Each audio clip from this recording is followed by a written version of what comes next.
Hello and welcome to another garden video. So today is going to be all about fertilizer, what I use, how I use it, that sort of thing. So fertilizer is really dependent on many factors. Depends on what kind of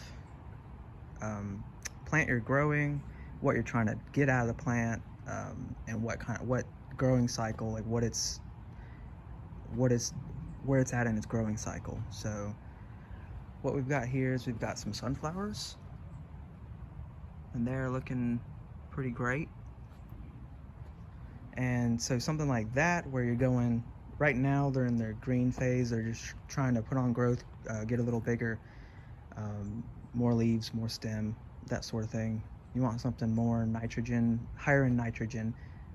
They still need the other nutrients, but you're going to want more nitrogen in this when they're younger.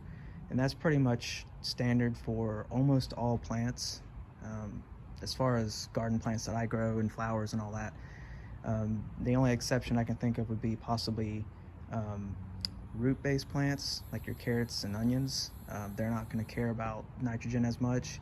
They still need it, but they're not going to want it as much as most other plants. And then the other exception being succulents. Those are completely different, and I grow succulents are like aloe and cacti. I actually have an aloe plant, and basically it sits in the front garden bed in a very well-drained area, and I never water it, and I fertilize it like once a year. That's it. So this doesn't apply to those, and it doesn't really apply to root crop either. So anyways, what you do when they're young, or what I do when they're young, is this stuff right here. I've been using this for quite a while now, and it works super well, and that's higher nitrogen, 511, which is nitrogen, phosphorus, potash, or potassium. So it's 5 parts nitrogen, 1 part phosphorus, 1 part potassium. That's your NPK. As I said, when they're, all these plants, except for, okay, those are root crops, those are garlic. So, but all these other plants in here, these all are getting fish fertilizer about once a week, maybe once every other week. They're all young, recently planted, and so they need that growth, they need that nourishment, and it helps them grow fast and grow strong, grow up healthy. So that's where I start everything off with, fish fertilizer. We've got some other kinds over here too I can show you. Fox Farm, they've got all kinds of different ones, and they've got great stuff.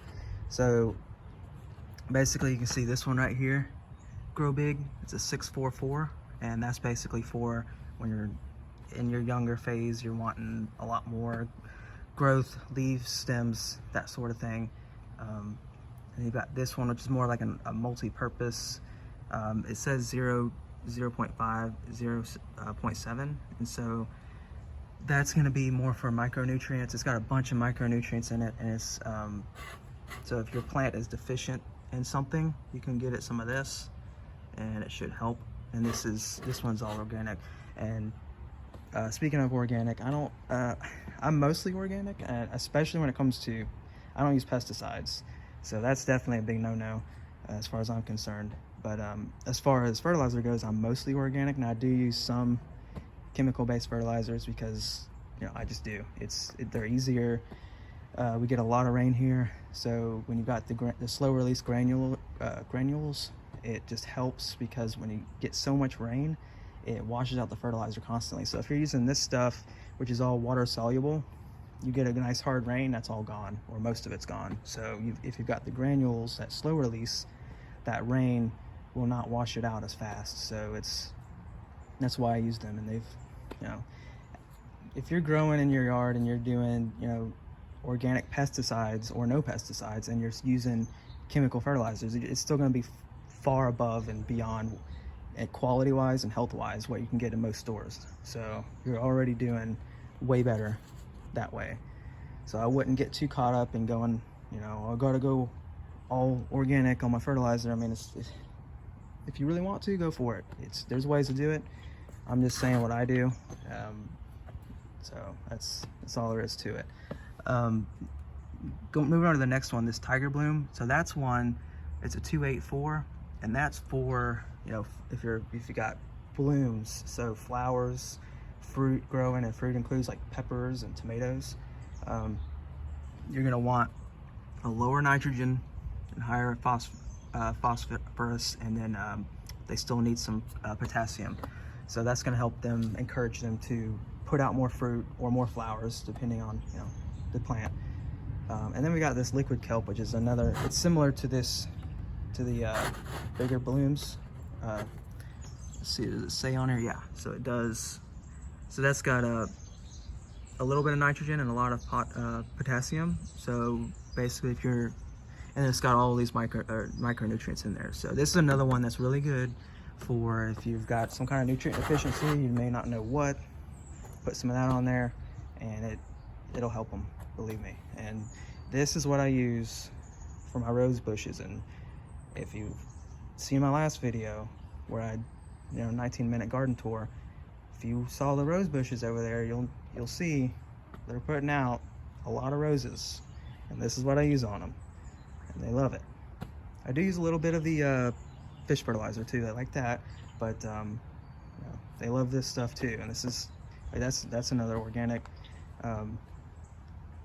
fertilizer. And this last thing over here, this I just wanted to show you because it's what it ties into my bean plants. So this is a bacteria, and it's like, basically it's called a lagoon inoculant, and it's a special type of bacteria for legumes like peas and beans. And it is basically, it's a bacteria that forms a relationship in the root system over there of the beans, and they grow nodules, and they draw in nitrogen and helps the plants grow a lot more, and you really don't have to fertilize them. So I haven't fertilized. These have gotten 0 fertilizer from me, and they have flowers and beans everywhere. Not sure if you can see in there yet. They're still pretty small, the beans. They've just recently started coming in, but in another week they're gonna be crazy. Yeah, this is a cool one. So it's a green bean, but it's got like purplish stripes on it, and then so I've got some of those and some that are just regular green beans. And I mean, they're all green beans, it's just, some just have the purple stripe. And then over here in my salad bar area, these all get that fish fertilizer, and that's it. Because you're growing these for the leaves. So when these go to flower, that's the end of their life. You don't want these going to flower. So the only thing I put on these is that first fish fertilizer, high nitrogen, and it's still got some of the other nutrients which they need, just they need mostly nitrogen. So that's all these get, nitrogen, with the exception of these radishes back here, root crop. They don't get anything because they don't need it.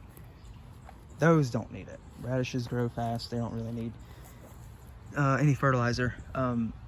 Here I've got 2 onions, and they don't get the fish fertilizer, but I will give them some of that liquid kelp, and that'll give them some micronutrients that they need. So one thing to keep in mind about that inoculant, it's a bacteria, so you can't use regular hose water or tap water, because the chlorine in that will potentially kill them, will most likely kill them. So what I do is, over here I've got a 50-gallon drum that I fill with water from the hose, and then what I'll do is, once it's full, I'll put in about a tablespoon to a tablespoon and a half of vitamin C crystals, and that neutralizes the chlorine, and so then it's safe to use over there. So the other thing I was going to show you, the rest of my fertilizer. And so all this these are more chemical based fertilizers, and like I said, they're perfectly fine to use. I'm telling you, you grow it yourself, and you're not putting pesticides on it, you're gonna have a much better quality and healthier plant to eat than you're gonna get at most stores, I guarantee you. So we've got various different things here because I have a bunch of different plants that I grow. So here's like magnesium sulfate, and that's for like my citrus trees. I have a lemon tree, I have a grapefruit, so, and all plants need magnesium, and this is a slow release, so that's not gonna, so I've got Epsom salt too, and that's something that is water soluble, and that will immediately dissolve in water and wash away. So that's very good if they need an immediate boost, but it's not something that's going to last very long. It'll last a few days or a couple rains, and that's it. This will last, you know, much longer. And then we got just your basic azalea fertilizer, citrus fertilizer, you know, different soil amendments back there. And then we've got this bone meal and blood meal. Both of those are organic, and those, I've used those quite a lot. And so the blood meal is all nitrogen, and that's very good again for like your leafy greens or if you're just starting out. But the bone meal, on the other hand, has more of the phosphorus in it, and it's also got calcium. And when you're growing tomatoes and peppers, that is extremely important. So all of those tomatoes or all those pepper plants, once they get a little older, they will get this bone meal on them because they need the calcium. The calcium for sure, and of course the phosphorus will help promote the flower growth and the fruit growth. But the calcium will help keep them from getting blossom end rot, because the calcium has something to do with how the cellular walls are formed properly and all that. I'm not a botanist, or, you know, I don't have a degree in all that. It's just stuff I've picked up. But at any rate, they need lots of calcium, especially when it rains a lot. So if you get lots of rain consistently, you need that calcium. And this is a tomato and vegetable fertilizer. Thought this one had calcium in it as well, but I don't see where it says that. But oh, it does. Yeah, here it is, plus calcium. So yeah, this one's pretty good for tomatoes and peppers. Bold blooms, that's a 15-30-15, yeah. And so that's for flowers that I use. And then I've got some tree and shrub fertilizer. That's for my holly trees. I've got 10 of those. And it's another tomato and herb, you know, for just kind of a generic 463. Again, you put these on when they are, after they've gotten basically to maturity, they've gotten to, you know, pretty big, full height almost. You start switching over from your nitrogen, high nitrogen, to this kind of stuff, which has more phosphorus in it. So that'll help, you know, switch them over and make them start fruiting, putting out the flowers and then the fruit. That's what I do. I've just got just some more of the same stuff down here. As you know, we're in a huge fertilizer shortage, so I just went ahead and picked up extras of stuff that I know I used a lot. So there's another one of those tomato and herb, and this is bone and blood meal. So that's that, I think. Oh yeah, I do have another fish fertilizer in here. Here's my succulent fertilizer. Again, I think I do put it on twice a year, once in the spring and once in the fall. And then that's Osmocote, which I don't really use anymore. Osmocote is just, it's a multi-purpose. It does work, but it's a 14-14-14. So basically, and it's a slow release. So like I said, it does work, but it's not going to give your plants, you know, what they need specifically depending on what they're looking for. So like younger plants are looking for more nitrogen. Older plants that are flowering, like roses flowering or peppers putting out flowers and fruit, are going to need more phosphorus and more potassium. So they're not going to want that higher nitrogen base that, you know, the Osmocote is giving you. So I hope that kind of makes sense. I don't know. It's kind of this is the first video I've made of, you know, kind of tell you how I do stuff. So, but basically it's pretty easy. I just mix in 4 tablespoons of that to 2 gallons of water, mix it up, and then you pour it on them. And what I typically do first is I'll water them all first, get them good and soaked with regular water, and then I'll come back and do this, which I'm about to now, and then give them a very light watering after that. And that's how I do it. They all seem to love it. It seems to work well for me. So again, that's just how I do it. If you're new to gardening, maybe that'll help you out. Just sort of stuff that I pick up on over the time that I have done these things. One other thing I'd like to mention is this rose bush here was here when I moved in, and it was pretty pitiful. It has come back quite a bit compared to how it was, and that's because I've been putting liquid kelp on it like crazy, and that has helped it a lot. So again, it kind of just depends on what you're growing and why you're growing it, and what stage of life it's in, is depending on that'll depend on what fertilizer you need. So hope this helps, and we'll catch you next time. Take care.